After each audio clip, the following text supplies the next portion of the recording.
میں نے ٹیلی ویژن پہ بھی، اور مجھے 40 سال ہو گئے ان کو چیلنج کرتے ہوئے، بدعت کی تعریف لکھو، بدعت کس کو کہتے ہیں کاغذ پہ لکھو، نیچے سائن کرو، دستخط کرو، مور لگاؤ، اور وعدہ کرو کہ اس سے نہیں پھرو گے، اسی تعریف سے تم کو بدعتی ثابت نہ کیا تو کہنا۔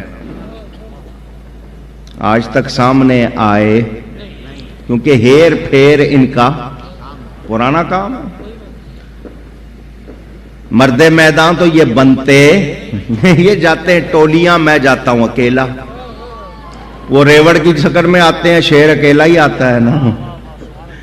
میرے دوستوں اور بزرگوں، ان کا یہ کہنا کہ نہیں، یہ ان کی ضد ہے تاریخ مقرر کرنا۔ بولو، آپ کتنے کاموں میں تاریخ مقرر کرتے ہیں تو کیا وہ غلط ہو جاتی ہے؟ ان کے بڑوں نے جواب لکھا، اگر تاریخ لوگوں کی سہولت کے لیے مقرر کی گئی ہے تو اس میں کوئی خرابی اونچی۔ مجھے بتائیں، نکاح کرنا اللہ کا حکم، نبی کی سنت ہے یا نہیں؟ اونچی۔ لڑکی والوں کے پاس لڑکے والے آتے ہیں، آ کر کہتے ہیں بتاؤ کس تاریخ کو بارات لے کر آئے۔ آگے سے لڑکی والے کہیں تاریخ مقرر کرنا تو جائز نہیں ہے، آ جانا کسی دن۔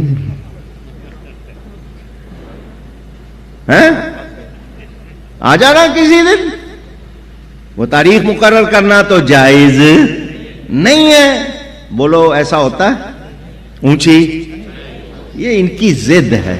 تاریخ مقرر کرنے کا مطلب یہ نہیں کہ اسی تاریخ میں ثواب پہنچے گا، یہ نہیں ہے۔ وہ لوگوں کی سہولت کے لیے ہے کہ لوگ جمع ہو جائیں۔ جہاں 40 مسلمان جمع ہوتے ہیں ان میں ضرور ایک اللہ کا ولی ہوتا ہے، بھلے اسے پتا ہو یا نہ ہو، اللہ اس کی برکت سے قبول کر لے۔ میرے دوستوں اور بزرگوں، یاد رکھنا، وہ لوگ جو اس طرح کی باتیں کرتے ہیں محض ہٹ درمی ہے، اس کا کوئی ثبوت۔ ورنہ اپنے دارالعلوم کا جشن کس دن مناتے ہو؟ اپنے بیٹے کی سالگرہ کس دن مناتے ہو؟ اخباروں میں تمہارے بڑوں کے وفات کے دن کی خبریں، اشتہار میں دکھانے کو تیار ہوں۔ یوم فاروق اعظم منانے کی بات کرتے ہو، یوم صدیق اکبر پہ چھٹی کا مطالبہ کرتے ہو، کس خوشی میں کرتے ہو؟ پھر اس کا کیا جواب دو گے؟ تو دن مقرر کرنا کوئی بری بات نہیں، اس سے ایصال ثواب پر کوئی فرق نہیں پڑتا۔ اگر کوئی یہ کہے کہ نہیں اسی دن میں ہوگا، اس کے علاوہ نہیں ہوگا، تو یہ ہمارا کہنا، یہ ہمارا موقف نہیں۔ ہم تو کہتے ہیں صبح کرو، شام کرو، دن کرو، رات کرو۔ ہم پورا سال 11ویں کرتے رہتے ہیں، کرتے ہیں یا نہیں؟ ایصال ثواب کرتے رہتے ہیں۔ تو دن مقرر کرنا بھی کوئی غلط، کہتے ہیں تم کھانا سامنے رکھ کر پڑھتے ہو، یہ کھانا سامنے رکھ کر پڑھنا درست نہیں ہے۔ میں نے کہا جھگڑا نہ کرو یار، تم کھانا پیچھے رکھ لیا کرو، نہ رکھا کرو۔ لیکن اس کو غلط کہنا یہ جائز ثبوت؟ ہاں، میں ابھی ثبوت دیتا ہوں۔ میرے پیارے نبی پاک صلی اللہ علیہ وسلم کے حضور نے نکاح فرمایا۔ ام سلیم نے حضور کے لیے، حضور کی دلہن کے لیے کھانا بھیجا، 2 آدمیوں کا کھانا۔ کتنا؟ اونچی۔ صحابہ بیٹھے ہوئے تھے بہت بڑی تعداد میں، سینکڑوں بیٹھے ہوئے تھے۔ حضور نے یہ نہیں فرمایا کھانا اندر بھیج دو، میری زوجہ کو کہہ دو کہ میں ابھی اندر آؤں گا، مل کے کھائیں گے۔ نہیں، حضور نے کھانا سامنے رکھ لیا۔ کہاں رکھا؟ حدیث شریف کے الفاظ، کھانے پر حضور نے ہاتھ رکھا، اور ہاتھ رکھ کر جو چاہا وہ کلام پڑھا۔ صحابہ دیکھ رہے ہیں حضور نے کھانے پہ ہاتھ بھی رکھا ہوا ہے اور کلام بھی پڑھ رہے ہیں۔ پھر حضور نے فرمایا 10 کر کے آ جاؤ۔ 2 آدمیوں کا کھانا حضور نے 300 کو کھلا دیا۔ صحیح حدیث میں نے آپ کو سنائی، نبی پاک نے خود کھانا سامنے رکھ کر کلام پڑھا۔ اب کوئی یہ کہے کہ نہیں جی کلام پڑھنا جائز نہیں، تو اس کی مانیں گے یا نبی کی مانیں گے؟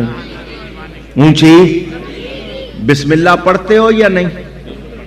حکم ہے فَكُلُوا مِمَّا ذُكِرَ اسْمُ اللَّهِ، اللہ کا نام لے کے کھاؤ. تو میں نے اللہ کا نام لیا، بسم اللہ قرآن کی ایک مستقل آیت ہے بلا شبہ. تو اگر میں نے 2 آیتیں زیادہ پڑھ لی تو کچھ خرابی کر دی اونچی؟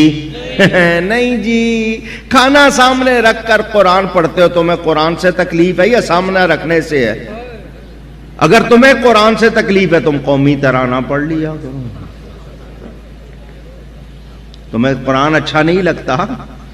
ہم نے کتابوں میں پڑھا حضور صلی اللہ علیہ وسلم کی شہزادی حضرت سیدہ فاطمہ زہرا رضی اللہ تعالی عنہا جب چکی چلاتی ہیں تو قرآن پڑھا کرتی تھی. آٹے میں برکت آتی تھی. وہ آٹا شہزادوں نے کھایا تو پھر نیزے کی نوک پر بھی قرآن پڑھا یا نہیں پڑھا؟ قرآن پڑھنے سے فائدہ ہوگا یا نقصان؟ ان کی سمجھ میں نہیں آیا. وہ غیر مسلموں نے آزما لیا. وہ ایک ڈاکٹر کے سامنے کوئی پڑھ رہا تھا، اس نے کہا ٹھہر جا میں تجربہ کرتا ہوں. اس نے 2 گلاس رکھے، ایک گلاس فاصلے پہ رکھا، دوسرے گلاس پہ اسے کہا تو پڑھ کے پھاڑ پھونک جو تو مار رہا تھا. اس نے قرآن پڑھ کے پھونک ماری، دوسرے پہ نہیں. اس نے دونوں پانیوں کو لیبارٹری میں ٹیسٹ کیا. اس نے کہا جس پہ کلام پڑھا گیا ہے اس پانی میں کوئی جراثیم نہیں ہے، دوسرے میں ہے. حالانکہ ایک ہی جگہ سے پانی لیا، ایک جیسے برتنوں میں لیا. تو قرآن پڑھنے سے فائدہ ہوتا ہے، نقصان. اور سامنے رکھ کر نبی نے پڑھا تو اب تم منع کرو گے تو یہ ہو سکتا اونچی. یہ دیکھو ہمارے وفات پا جانے والے بعد میں بھی فائدہ پہنچا رہے ہیں. اور کہیں بریانی مل رہی ہے، کہیں زردہ مل رہا ہے، قورمہ مل رہا ہے، کھانے مل رہے ہیں. اور کھانا کھلانے کا فائدہ ہوتا ہے یا نہیں؟ بھوکے کو کھانا کھلانے سے فائدہ ہوگا؟ قرآن میں نا وَيُطْعِمُونَ الطَّعَامَ عَلَى حُبِّهِ مِسْكِينًا وَيَتِيمًا وَأَسِيرًا. وہ اللہ کی محبت میں کھانا کھلاتے ہیں مسکین کو، یتیم کو اور قیدی کو. تو بھوکے کو کھانا کھلائیں ثواب ہوتا ہے یا نہیں؟ اونچی. ایک حدیث شریف سنا دوں؟ سنیں گے؟ ہاں بہت کم چیز آپ لوگوں نے سنی ہوگی. سنیں گے؟ آپ کا شوق دیکھنا چاہ رہا ہوں. میرے دوستوں اور بزرگوں، امام منذری ترغیب و ترہیب والے اس حدیث کو نقل فرماتے ہیں، ذرا توجہ سے سن لیں. محبت سے یاد آئی ہے میں آپ کو سنا رہا ہوں. وہ فرماتے ہیں نبی پاک صلی اللہ علیہ وسلم کا ارشاد، ان الجنت تشتاق الی 5، جنت 5 کا اشتیاق رکھتی ہے، انتظار کر رہی ہے. کتنوں کا؟ ہاتھ یوں نہیں دکھایا ناراض نہ ہو جائیں. کتنوں کا؟ کیا کر رہی ہے؟ جنت کو شوق ہے کہ یہ 5 مجھ میں آئیں. آپ کو شوق ہے جنت میں جانے کا، جنت کو ان 5 کا شوق ہے. لسٹ سننا چاہتے ہیں؟ پہلی بات، تالل قرآن، جو قرآن کی تلاوت کرنے والا مومن اللہ تعالیٰ کے کلام کو محبت سے پڑھتا ہے، ایمان والا، جنت اس کا اشتیاق رکھتی ہے. یا اللہ اس بندے کو جنت میں لا، مجھے شوق ہے. قرآن کی تلاوت کرنے والا. شرط مومن. مومن نہیں ہے تو پھر کوئی فائدہ نہیں. عقیدہ غلط. بہت سے لوگ قرآن پڑھتے ہیں لیکن ڈھونڈتے ہیں کوئی نبی کا نقص مل جائے، کوئی عیب مل جائے. ایسے لوگ قرآن کو بری نیت سے پڑھنا کفر ہے، علماء کا متفقہ فتویٰ. جو بری نیت سے پڑھے وہ کافر ہو جاتا ہے. تو جنت اس کا انتظار کر رہی ہے جو قرآن کی تلاوت کرتا ہے. ایک ہو گیا. نمبر 2، مطعم الجیعان، جو بھوکوں کو کھانا کھلائے جنت اس کا اشتیاق رکھتی ہے. کیا کرے؟ بھوکوں کو آواز نہیں، ذرا مزے کی آواز چاہیے. ہم تو لقمے چھینتے ہیں. مولانا صاحب وہ میرے ساتھ والے کی دکان بہت چلتی ہے، میری نہیں چلتی، کوئی تعویذ دے دو اس کا بیڑا غرق ہو جائے. اور تم دعا کرو اس کی چل رہی ہے، یا اللہ میری بھی چلا. مسلمان کو فائدہ پہنچائے، نقصان آج کل کیا ہو رہا ہے, وہ فلانی پارٹی کا, اس کو نہیں دینا, ادھر دینا. مسلمان کا یہ کام, وہ سندھی ہے, وہ پنجابی ہے, وہ بلوچی ہے, وہ پٹھان ہے, وہ مہاجر ہے, وہ اردو اسپیکنگ ہے, وہ بلوچی ہے, یہ باتیں ہیں کرنے والی. یہ مسلمانوں کا کام. مسلمان ہونا چاہیے, رنگ کوئی, ذات کوئی, نسل کوئی, ہے ایمان والا تو ہمارا ہے. محبتیں سکھائی گئیں, جنہوں نے مسلمانوں کی مدد کی ان کی شان بیان کی گئی. آج مسلمان خود اپنے بھائی کو نہ حق دے, بہن کو حق نہ دے, تو بولو پھر وہ مسلمان ہے؟ نہیں دے رہے. عدالتوں میں 80-85% مقدمے رشتہ داروں کے ہیں, حق مارا ہوا ہے ایک دوسرے کے خلاف, کہیں ماموں بھانجا, کہیں چچا بھتیجا, کہیں بھائی سگے, کہیں کچھ. مسلمان کا لقمہ نہ چھینے, ہو سکے تو کھلائے. جو بھوکوں کو کھانا کھلاتا ہے جنت ان کا اشتیاق رکھتی ہے. کتنے ہو گئے؟ 2. تیسرا مکسل عریان, جو کسی برہنہ کو, ننگے کو کپڑے پہنائے جنت اس کا اشتیاق رکھتی ہے. تو جو خود ہی کپڑے اتار رہے ہیں, مسلمان عورتوں نے کیا حال کر لیا اپنا. ان کو اب کپڑے پہننا اچھا لگتا. ڈینگی آیا تو پوری آستین ہو گئی ہیں, مچھر نہ کاٹ لے, اللہ سے نہیں ڈری, مچھر سے ڈر گئی. حکم کیا تھا؟ مسلمان مردوں کو کہا گیا تھا کہ اپنی شلواریں ٹخنوں سے اونچی رکھنی ہے. مردوں نے تو نیچی کر لی, عورتوں نے اونچی کر لی. الٹا حساب. اور کسی کے کپڑے اتارنا یہ اچھی بات ہوگی؟ ہو سکے تو کسی کو ڈھانپو, اس کو پناہ دو, اس طرح برا نہ. کتنے ہو گئے؟ اب یہ ہر ایک پر کتنے واقعات, کیسے کیسے واقعات. حضرت سیدہ فاطمہ زہرا فرماتی کسی نے مجھے نئی قمیص دی, بڑی پیاری تھی, تو میں نے جو پہنی ہوئی تھی وہ بہت پرانی ہو گئی تھی. ابھی میں سوچ رہی تھی کہ یہ نئی پہنتی ہوں, کسی نے دروازہ کھٹکھٹایا. دروازہ کھٹکھٹانے والے نے کہا مجھے پہناؤ, اللہ تمہیں جنت کے حلے پہنائے گا. فرماتی ہے میں نے سوچا میں پرانی اتار کے اس کو دے دیتی ہوں, نئی پہن لیتی ہوں. پھر خیال آیا اس نے اللہ کے نام پہ مانگا ہے, اللہ کے نام پہ پرانی دوں. فرماتی ہے میں نے نئی اس کو دے دی. مسلمان ہو, اللہ کے لیے ہم جو جب پرانی چیز ہو گئی استعمال کی نہیں رہی دی, اللہ کے نام پہ دے دو, ایسا نہیں. جو بھی دیتے ہو خوش دلی سے دو. خوش دلی, دل تنگ. بادشاہ مانگے گا اچھی چیز دو گے یا خراب دو گے؟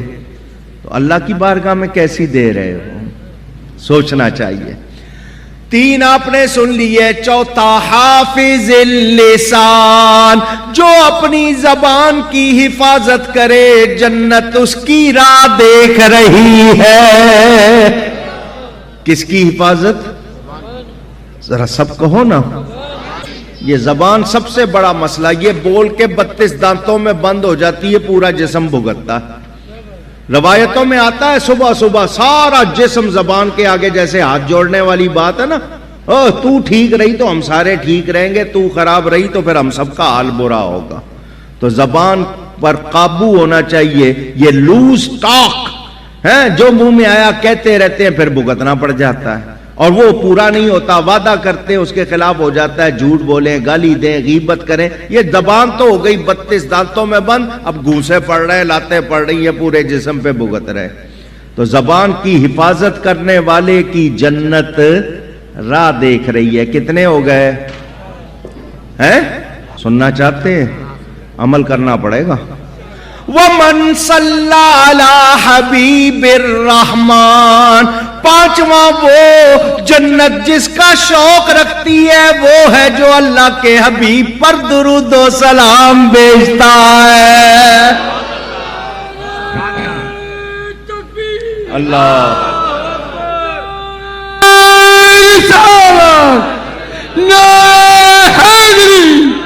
خدیو پاکستان. میرے دوستوں کام وہ کریں جو جنت میں لے جانے والے. جنت میں ہم سب کو کوشش کرنی چاہیے میرے دوستوں اور بزرگوں, قبرستان میں جائیں, قرآن پڑھیں. گھر بیٹھے ایصال ثواب کریں. نہیں وہ بیٹا جس سے ماں باپ کی خدمت میں کوتاہی ہو گئی ہو وہ بہت زیادہ ایصال ثواب کرے تو اس کے گناہ معاف ہو جاتے. ماں باپ کی روح کو راضی کر لے, ان کو راضی نہیں کیا, ان کی روح کو راضی کر لے ورنہ بخشش ہو سکتی نہیں. تو ہم نے جان لیا کہ ایصال ثواب قرآن سے ثابت, حدیث سے ثابت, اور کتنا فائدہ ہوتا ہے وہ بھی آپ نے سن لیا. تو اب ہم کو کرنا چاہیے یا نہیں؟ آواز نہیں آئی تو جو روکیں بولو وہ دشمن ہیں یا نہیں ہیں؟ میں نے آپ کو یہ بھی بتا دیا, وہ کہتے ہیں جی تاریخ کیوں مقرر کرتے ہو وہ بھی بتا دیا, کھانا سامنے رکھ کر پڑھتے ہو وہ بھی بتا دیا. اب ان کے پاس کچھ ہیر پھیر کی گنجائش نہیں, انہوں نے بھیجنا نہیں ہے اور ہم نے چھوڑنا. ہم بھیجیں گے کیونکہ ہمیں پتا ہے ہمیں بھی فائدہ ہوتا ہے, جن کو بھیجتے ہیں ان کو بھی فائدہ ہوتا ہے. تو جو لوگ ایمان والے ہیں وہ زندہ رہتے ہیں تو فائدہ پہنچاتے ہیں, وفات پا جائیں تو بھی فائدہ. اب بولو نیکی کو غلط کہنا کیا کوئی اچھی بات ہے؟ جو جائز کام ہو, مستحب کے معنی پسندیدہ, جو پسندیدہ کام ہے جائز کام ہے ان کو غلط کہہ کے لوگوں کو نیکی سے روکنا یہ مسلمان کا کام. میرے والد صاحب کی کتاب ہے ثواب العبادات, اردو میں بھی ہے انگلش میں بھی ہے, انٹرنیٹ پر بھی ہے, ضیاء القرآن پبلیکیشن یہاں اردو بازار میں وہاں سے مل جاتی ہے. یہ تمام باتیں اس میں موجود ہیں. اب اس کے بعد کوئی کچھ کہے تو میں اس کے لیے اتنی دلیلیں دے سکتا ہوں ان کی کتابوں سے, اپنی سے نہیں, ان کی کتابوں سے اتنی دلیلیں دے سکتا ہوں کہ ان کے پاس کوئی گنجائش, مگر جس نے نہیں ماننا ہٹ درم ہے, ہمارا اس سے کوئی کام نہیں. میں نے یہ باتیں اس لیے سنائی ہیں کہ آپ نے یہ طریقہ چھوڑنا نہیں. اب ان کے بارے میں ایک بات کڑوی کرنے لگا ہوں, مجبور ہوں, کڑوی بات کرنے لگا ہوں مجبور. پانی پلانا, اس کے بارے میں آپ پہلے حدیثیں سن لیں پھر میں کڑوی بات سناتا ہوں. حضور صلی اللہ علیہ وسلم کے ایک صحابی حضرت سعد آئے روتے ہوئے, حضور کی بارگاہ میں میری والدہ کا انتقال ہو گیا ہے. فَهَلْ لَهَا أَجْرٌ إِن تَصَدَّقْتُ, میں اگر کوئی نیکی کروں صدقہ کروں تو میری ماں کو اجر ملے گا, فائدہ ہوگا؟ قال نعم, حضور صلی اللہ علیہ وسلم نے فرمایا ضرور ہوگا. صحابی پوچھ رہے ماں انتقال کر گئی ہے, میں کوئی نیکی کروں تو ماں کو فائدہ ہوگا؟ تو حضور نے کیا فرمایا؟ ہوگا. کیا فرمایا؟ ہوگا. ان کے پاس ایک باغ تھا جس میں درخت لگے ہوئے تھے, پھل لگتے تھے. انہوں نے کہا میں نے وہ باغ اپنی ماں کے لیے صدقہ کیا. لوگ اس کی چھاؤں میں بیٹھے ہیں, اس کا پھل کھائیں, ثواب کس کو پہنچے؟ میری ماں کو. ہمارے پاس آج باغ نہیں ہے, ہم انہی باغوں کے پھل لے آتے ہیں اور ایصال ثواب کر دیتے ہیں. حدیث سے ثبوت مل گیا. وہی صحابی یا کوئی اور آئے حضور کی بارگاہ میں, پہلے تو میں نے اپنی مرضی سے باغ صدقہ کر لیا تھا, اب میں آپ سے پوچھتا ہوں ای الصدقۃ افضل, زیادہ درجے والا صدقہ کون سا ہے جس کا ثواب بہت زیادہ ہو؟ قال الماء, حضور نے فرمایا پانی کا صدقہ. کون سا صدقہ؟ سب کی آواز, پانی. ہمیشہ ہر دور میں مشکلات رہی ہیں, پانی کے بارے میں تنگی تکلیف رہی ہے ہر دور میں, فرمایا پانی کا صدقہ افضل ہے. یہاں تک حدیث شریف میں آتا ہے جس کے گناہ بہت زیادہ ہو جائیں اور وہ پریشان ہو جائے کہ میرے گناہ بہت زیادہ ہو گئے, فسق الماء علی الماء, وہ لوگوں کو پانی پر پانی پلائے, اس کے گناہ معاف ہو جائیں گے. سبیل لگا دے, کنواں لگا دے, کہیں کولر لگا دیا, انتظام کر دیا, لوگ پانی پئیں, لوگوں کو پانی پلانا, لوگوں کے لیے پانی فراہم کرنا, اپنے گناہوں کو مٹانا. حدیث شریف. اس صحابی نے جب حضور سے پوچھا کون سا صدقہ افضل, نبی پاک نے فرمایا پانی کا. فحفر بئرا, انہوں نے کنواں کھودا, کنواں کھدوایا. وقال هذه لأم سعد, اور کہا یہ کنواں سعد کی ماں کے لیے ہے.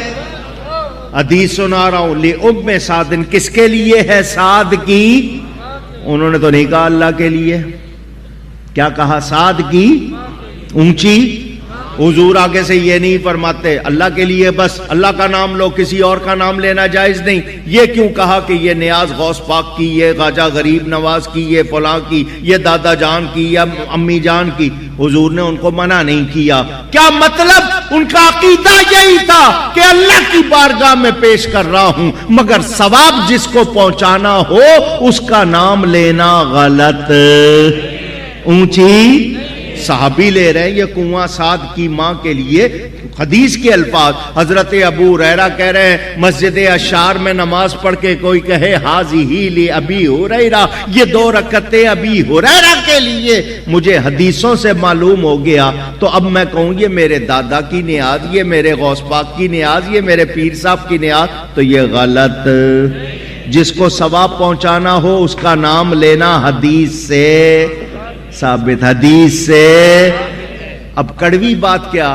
ہم محرم میں شربت پلائیں، سبیل لگائیں. انہوں نے فتویٰ دیا گدھے کا پیشاب پی لو، سبیل کا پانی نہ پیو. میں کسی پہ الزام نہیں لگا رہا. شمشیر صداقت کتاب کا نام، اس میں فتویٰ چھپا ہوا میرے پاس موجود ہے، اس کی فوٹو موجود ہے. تو بولو یہ دشمنی نہیں ہے تو اور کیا ہے؟ انہوں نے فتویٰ دیا ہندو ہندو ہندو. ہندو مشرک ہے یا نہیں؟ اور قرآن کہہ رہا ہے مشرک بہت پلید ہوتے ہیں. انما المشرکون نجس، قرآن ہے نا. یہ کہتے ہیں ہندو سود کے پیسے سے سبیل لگائے، پیاؤ کہتے ہیں ہندی میں، سبیل کو پیاؤ. سبیل لگائے ہندو اور وہ بھی سود کے پیسے سے. ان سے فتویٰ پوچھا، فتاوی رشیدیہ اٹھا کے دیکھ لو، اس میں لکھا کیا اس کا پانی پینا جائز؟ کہتے کوئی حرج نہیں، شوق سے پیو. اور جہاں امام کی بات آ گئی کہتے ہیں گدھے کا پیشاب پی لو، وہ نہ پیو. تو یہ دشمنی نہیں ہے تو اور کیا ہے؟ تو انہوں نے ماننا، یہ نیکی ان کے حصے میں آئی، ہم نے چھوڑنی. پکی بات ہے میرے دوستو. اس بات کو یاد رکھنا، یہ ایصال ثواب بہت مبارک عمل ہے، مگر اب اس میں 1-2 باتیں سن لیں پھر گفتگو ختم. ثواب کے لیے جب ایصال ثواب کر دیا تو اب آپ اس کو گرائیں یا لٹانے کے لیے پھینکیں تو یہ طریقہ ہمارا ہرگز درست نہیں. سیدھی سی بات. تھیلیاں بنا کے پھینکتے ہیں، کھانے والے گراتے ہیں. 11ویں شریف کی نیاز، اس میں سے ایک چاول نیچے گر گیا. اعلی حضرت فاضل بریلوی نے یہ نہیں کہا کہ یہ چاول گرا اٹھا لو، خود بھی نہیں کہا کہ یہ اس کو ہٹا لو، ہم تو کبھی پاؤں سے ہاتھ سے ہٹا دیں. اعلی حضرت خود اٹھے اور ہونٹوں سے اس کو اٹھایا، سکھانے کے لیے کہ اس کی کتنی ادب کی ضرورت. تو ایسا کھانا بہت ہی احتیاط کے ساتھ اس کو گرانا. پہلے لوگ اتنے ادب والے تھے جو کھاتے تھے انگلیاں ان کی تر ہو جاتی تھی گھی میں، تو وہ جو دھوتے تھے وہ پانی بھی کیاری میں ڈالتے تھے، نالی میں نہیں ڈالتے تھے. تو ادب کرنے والوں کو درجے ملتے ہیں. ہمارے ہاں لٹانا کرنا، یہ احتیاط کرنی. دوسری بات جو آپ کو بتانی بہت ضروری ہے، ہمارے ہاں یہ ہے کہ جی کسی کا کوئی مر گیا اگر وہ کھانا نہ کرے لوگ تانا دیتے ہیں. یہ تانا دینے کی کوئی گنجائش نہیں. اگر کسی کے پاس پیسے نہیں ہیں، اس کو نہ ضرورت ہے کھانا پکانے کی، نہ ضرورت ہے کھانا بانٹنے کی. اللہ نے دیا ہے، شوق سے کریں. میت کے مال میں سے نہیں ہو سکتا، جو وفات پا گیا اس کے پیسے سے صرف کفن دفن ہو سکتا ہے، کوئی کھانا وغیرہ اس کے اس حساب میں سے ہو سکتا نہیں. ہمارے یہاں کیا مردہ، ارے یار اس مردے کے کپڑے ہیں یہ تو ہم نہیں پہنیں گے، یہ غسل کرنے جس نے غسل کروایا ہے غسال کو دے دو، ہے اس کے کپڑے لوگوں کو بانٹ دو. سنو، جو کپڑے اس نے پہنے ہوئے تھے جس میں وفات ہوئی ہے وہ بھی ورثاء کا حق ہے. کس کا حق ہے؟ وہ اس طرح غسل کرانے والے کو دیے جا سکتے. ہاں سارے ورثاء بیٹھے کہیں کہ جی ہماری طرف سے اجازت ہے پھر اور بات ہے، ورنہ وہ بھی ہیں جو اس کے کپڑے ہیں کہتے ہیں یہ مردہ کے کپڑے ہیں، گھڑی اتار کے خود اپنے ہاتھ میں باندھ لیتے ہیں. وہ مردہ کی گھڑی نہیں ہے، جو نوٹ نکلے ہیں اس کی جیب سے، وہ مردے کے نوٹ نہیں ہے، وہ جیب میں، کپڑے صرف دے دو، کپڑے مردے کے، وہ سب وارثوں کا حق ہے، وہ سب وارثوں کا، جو بھی اس کی ملکیت ہے اس کو شرعی طور پر اسی طرح تقسیم کرنا ہے جیسے ہدایت کی گئی ہے، ورنہ آپ ذمہ دار ہوگے۔ اب رہا آپ کے پاس پیسے نہیں ہیں کفن دفن کے، تو وہ اگر کچھ چھوڑ گیا ہے تو کفن دفن اس کے پیسوں سے ہو سکتا ہے، کھانا اس کے پیسوں سے۔ پڑوسی رشتہ دار جمع ہوتے ہیں تعزیت کے لیے، تعزیت کا مطلب تسلی دینا کہ تو اکیلا نہیں ہے، ہم بھی ہیں تیرے ساتھ، تو تو گھبرا نہیں، اس کو حوصلہ ہوتا ہے دوسرے آ گئے۔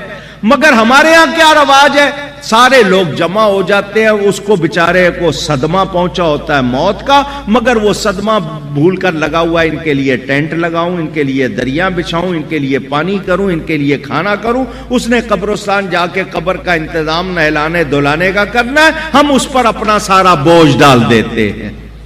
یہ اسلامی طریقہ، پڑوسیوں کو رشتہ داروں کو چاہیے اس موقع پر وہ کام کریں، کھانا وہ دیں لوگوں کو۔ ہمارے ہاں تو کیا دفتر میں، ارے تم دفتر سے اٹھو گے نا وہیں آ جانا، ہم سب وہیں جا رہے ہیں، وہیں کھانا کھائیں گے۔ آپ کھا سکتے ہیں، وہ کھانا آرام نہیں ہے، مگر ان پر پہلے قیامت ٹوٹی ہے تو ان کی مدد کرو یا ان پہ بوجھ بنو۔ سوچنا چاہیے، ایک وقت کا کھانا ایک پڑوسی دے، دوسرے وقت کا دوسرا پڑوسی یا رشتہ دار، کہ جی میں دوں گا، نہیں ہم کہتے ہیں تم کھلاؤ، اور اس میں بھی بوٹیاں ڈھونڈ رہے ہوتے ہیں کہ پکایا کیا ہے، نہ کرے تو تانے دیتے ہیں، اس کی گنجائش اونچی، ہاں کوئی بچے اس کے مالدار ہیں وہ کریں، لیکن اس موقع پر بھی صرف رشتہ داروں کو جن کو پہلے بوٹیاں ملتی ہیں انہی کو ہی کھلا رہے ہو، اور غریبوں کو کھلاؤ تاکہ ان سے دعا ملے۔ رشتہ داروں کا، مسافروں کا کھانا جائز، اگر کوئی اسی شہر میں رہتا ہے اور وہ کھا سکتا ہے گھر جا کے، اس کو وہاں کھانا نہیں چاہیے، نہیں دوسروں کو کھلاؤ۔ مگر ہم نے اگر کوئی غلطی کی ہے اس کے ذمہ دار ہم ہیں، ہم اس کی وجہ سے مسلک کو برا کہہ سکتے، لوگوں میں اگر کوئی غلط بات پڑ گئی۔ اسی طرح قبر پہ جاؤ بھئی کیوڑا ڈالنا ہے، کیوڑا ڈالنے سے قبر کو کیا فائدہ ہوگا؟ آپ نے مٹی پہ کیوڑا ڈال دیا، کیا فائدہ ہو گیا اس کو؟ نہ وفات پانے والے کو کوئی فائدہ، نہ مٹی کو کوئی فائدہ۔ ہاں آپ کہیں جی کہ اگر بتی لگانی ہے تو اگر بتی سے بھی کوئی فائدہ نہیں، قبر پہ ویسے آگ نہیں جلانی چاہیے۔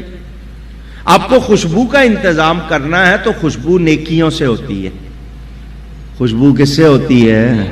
ہاں ایسے کام کریں جس سے اس کو فائدہ پہنچے۔ سمجھ آ رہی ہے؟